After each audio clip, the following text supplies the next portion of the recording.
प्रत्येक बातमीतील घटनेच्या वास्तविकतेची तुलना थेट पाहत रहा सांगली अपडेट।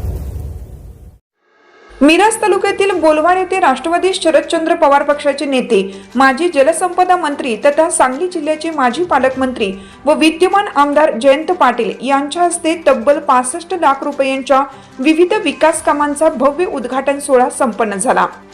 बोलवाड गावचे विद्यमान उपसरपंच सचिनदादा कांबळे यांच्या विशेष प्रयत्नातून ही विकास कामे मंजूर झाली असून या उद्घाटन सोहळ्यास परिसरातील नेते मंडळी व नागरिकांनी मोठ्या संख्येने उपस्थिती दर्शवली।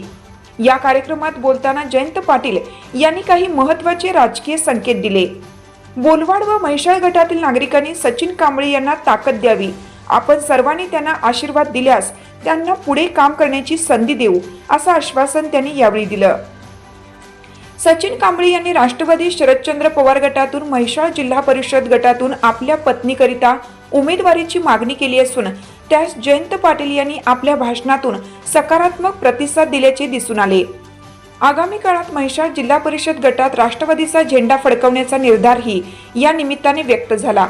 यावेळी सचिन कांबळे यांनी आपल्या मनोगतात सांगितलं की गेल्या अनेक वर्षापासून चळवळीत काम करत असताना समाज व गावातील विकास कामे मार्गी लावण्यासाठी एक सक्षम पक्षाची गरज होती, म्हणूनच आम्ही राष्ट्रवादीत प्रवेश करण्याचा निर्णय घेतला। सगळेजण सत्तेकडे जात असताना आम्ही उलट दिशेने निघालो आहोत। येणाऱ्या काळात म्हैसाळ जिल्हा परिषद गटातील पराभूत झालेल्या जागांवर विजयाचा झेंडा निश्चितपणे फडकवू, असा विश्वास त्यांनी व्यक्त केला। कार्यक्रमात मोहनराव शिंदे साखर कारखान्याचे चेअरमन मनोज बाबा शिंदे यांनी बोलताना सांगितलं की सचिन कांबळे यांनी लाखो रुपयांची विकास कामे मार्गी लावली आहेत। येणाऱ्या काळात जिल्हा परिषद पंचायत समिती निवडणुकीत आपण सर्वजण त्यांच्या पाठीशी राहू, असे आश्वासन त्यांनी दिलं। या उद्घाटन सोहळ्यास मोहनराव शिंदे साखर कारखान्याचे चेअरमन मनोज बाबा शिंदे, जिल्हा मध्यवर्ती बँकेचे संचालक बाळासाहेब होनमोरे, वास्कर शिंदे, दिलीप बुरसे यांच्यासह अन्य मान्यवर व परिसरातील ग्रामस्थ मोठ्या संख्येने उपस्थित होते। आणि त्यांनी त्या ठिकाणी राष्ट्रवादी काँग्रेस पार्टीमध्ये शरदचंद्र पवार साहेबांच्या नेतृत्वाखाली गटामध्ये त्या ठिकाणी येण्याचं मान्य केलं। ते पक्षामध्ये आले, कामाला लागले आणि आज हा भव्य दिव्य आज सोहळा त्या ठिकाणी आपण संपन्न करून पार पडत आहोत। त्याबद्दल मी स्वतः त्या ठिकाणी आपलं जास्त वेळ न घेता सचिन कांबळे त्यांचे सर्व सहकारी यांचे त्या ठिकाणी आभार मानतो। अशाच पद्धतीने या पुढील काळामध्ये आपण येत्या जिल्हा परिषदच्या निवडणुकीमध्ये सचिन कांबळे यांच्या पाठीशी ठाम पद्धतीने उभं राहावं। त्याचबरोबर आपण ह्या ठिकाणी उपस्थित राहिला, आमचं मनोगत ऐकून घेतलं, साहेबांचं आपण मनोगत ऐकून घेणार आहोत, त्यासाठी आपण इथे उपस्थित असला त्याबद्दल मी आपलं जास्त वेळ घेतला। मी आपले 2 शब्द संपवतो। जय जय। स्वीकारायचा आग्रह केला। महापालिकेच्या निवडणुका चालू आहेत, काँग्रेस पक्ष आणि राष्ट्रवादी काँग्रेस पक्ष मिळून आम्ही या शहराच्या निवडणुका लढवतोय आणि त्याच पद्धतीने जिल्हा परिषदेच्या देखील निवडणुका लढवण्याचा आमच्या सगळ्यांचा मानस आहे। आज सचिन दादांनी काही काळापूर्वी राष्ट्रवादी काँग्रेसमध्ये मनोज बाबांच्या नेतृत्वाखाली आणि या तालुक्याच्या प्रमुख नेत्यांच्या उपस्थितीत प्रवेश केला। मगाचपासून मी त्यांचं भाषण ऐकलं, आपणही ऐकलं। अतिशय जिद्दीनं कणखरपणाने प्रत्येक कामाचा पाठपुरावा करणारे सचिन दादा आहेत। तुम्ही सगळ्यांनी आशीर्वाद दिला तर त्यांना पुढं वरच्या पदावर जाण्याची संधी मिळेल असा मला विश्वास आहे आणि त्यासाठी आपल्या गावाने एकमत करून त्यांच्या पाठीमागे ताकद जर उभी केली तर आम्हालाही त्यांना पुढं ढकलण्यात जास्त ताकद आणि प्रोत्साहन मिळेल असा मला विश्वास आहे।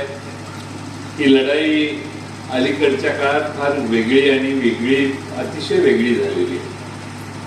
महाराष्ट्रामध्ये टेलिव्हिजनवर आता आपण बघताय, तिकीट मिळालं नाही म्हणून माणसं बेशुद्ध व्हायला लागले, तिकीट मिळालं नाही म्हणून एकमेकाच्या अंगावर जात आहे, तिकीट मिळालं नाही म्हणून मोठ्या नेत्यांच्या कानाखाली माणसं मागे पुढे बघत नाही। तिकीट मिळालं नाही म्हणून चक्कर येऊन घेरी येऊन पडून हॉस्पिटलमध्ये घेऊन जावं लागतंय. म्हणजे निवडणूक ही लोकांच्या सेवेसाठी आहे का स्वतःसाठी आहे हे लोकांना शंका वाटावी एवढ्या प्रकार टीव्हीवर आपण सगळ्यांनी बघितलं. आणि हे राष्ट्रवादीत झालेले नाही, काँग्रेस पक्षात झालेले नाही, हे उद्धव बाळासाहेब ठाकरे या पक्षातही झाले नाही, हे फक्त आणि फक्त भारतीय जनता पक्षात झालेले आहेत. कारण सगळ्यांना या या या या करून वेळ लागलं सगळे हात केले आणि तिकीट मात्र एकालाच मिळायला लागलं. आणि म्हणून ह्या सगळ्या चक्कर येणं, कानाखाली मारणं, शिवाय शाप देणं, हे जे प्रचंड प्रकार टीव्हीवर आहेत. महाराष्ट्राच्या इतिहासात आता 40 वर्ष आम्ही निवडणुका बघतोय, असला प्रकार कधी कुठं बघितला नाही. पण भारतीय जनता पक्षाने हा प्रताप करून दाखवला. हे आपण पाडायचा हा उद्योग करणाऱ्यांना बोलवाडकरांनी आणि म्हैसा जिल्हा परिषदेच्या सगळ्या नागरिकांनी ठामपणाने उत्तर द्या. पाऊस पडला आपला विरोध नाही, नाही तुम्ही म्हणा पाऊस पडला पाणी घरात तुमच्या आलं तर घ्या, आमचं काय म्हणणं नाही.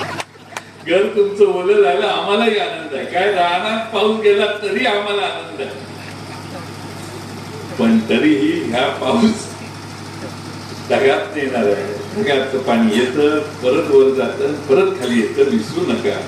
त्यामुळं आपण सगळ्यांनी थोडीशी सद्सद्विवेक बुद्धी शाबूत ठेवून ताकदीनं लढूया. आपल्या सर्वांना आणि आमच्या सचिन दादांना बळ देण्याचा प्रयत्न आमच्या कोलवाडच्या आया बहिणी आणि तुम्ही सगळे करा असा विश्वास मी बाळगतो. एक चांगला आहे. आणि ही विकास कामं करत असताना आम्हाला कुठल्या तरी पक्षाचा साहेब आधार लागला होता. आणि मी स्वतः रिपब्लिकन पार्टी ऑफ इंडिया खराब पक्ष सचिन खराब गटाचा जिल्हाध्यक्ष साहेब सांगली जिल्ह्यामध्ये 6 वर्ष काम केलं. आणि त्यानंतर आपण कुठल्या तरी पक्षामध्ये जायला पाहिजे. कारण आपल्याला गावासाठी या ठिकाणी निधीची आवश्यकता असते किंवा मिरज तालुक्यातील जी काही गावं आहेत, जी काही आमची सहकारी आहेत, त्यांना जर मदत करायची असेल तर कुठल्या पद्धतीने मदत आपल्याला करता येईल. त्यासाठी आम्ही माननीय मनोहर शिंदे म्हैसाळकर साहेब यांच्याशी चर्चा केली आणि बाबांनी सांगितलं की सत्ता जरी आपल्याकडे नसेल पण राज्याचं नेतृत्व आदरणीय जयंत पाटील साहेब यांचं प्रशासनामध्ये वजन आहे. ते सर्व जनतेला तालुक्यातील आणि सांगली जिल्ह्यातील जनतेला सुद्धा माहिती आहे. साहेब आम्ही कुठलीही अपेक्षा न ठेवता गेल्या महिन्यामध्ये राष्ट्रवादी काँग्रेस पक्षामध्ये प्रवेश केला आणि लोक सत्तेकडे साहेब.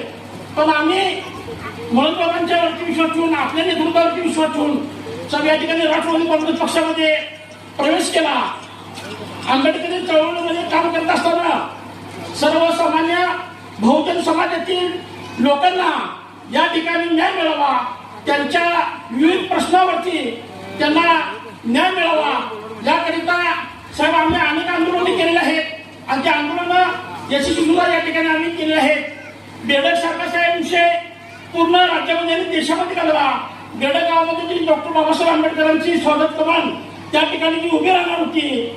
तिथील ग्रामपंचायत बेकायदेशीर म्हणून ग्रामपंचायतीने जी कमान पाडली त्या कमानीसाठी जो लढा मिरज पूर्व भागातील सर्व विद्यमान सरपंच उपसरपंच सदस्य आंबेडकरी चळवळीतील सर्व कार्यकर्ते यांना सोबत घेऊन आम्ही तो लढा साहेब यशस्वी केला. आणि त्यावेळेला इस्लामपूरमध्ये आपल्या वतीनं सुद्धा त्या ठिकाणी आंबेडकरी समाजाला मोठं सहकार्य लाभलेलं होती. संधी या ठिकाणी आपल्या नेतृत्वाखाली जिल्हा परिषदेचा अध्यक्ष उपाध्यक्ष सर्व समित्या आणि मिरज पंचायत समिती या ठिकाणी आपल्या नेतृत्वाखाली या ठिकाणी यावी याकरता आम्ही सर्व कार्यकर्ते साहेब जीवनाचा रान करतो अशी या ठिकाणी भावना व्यक्त करतो. आज या ठिकाणी विविध विकास कामांचं उद्घाटन झालं असं या ठिकाणी घोषित करतो.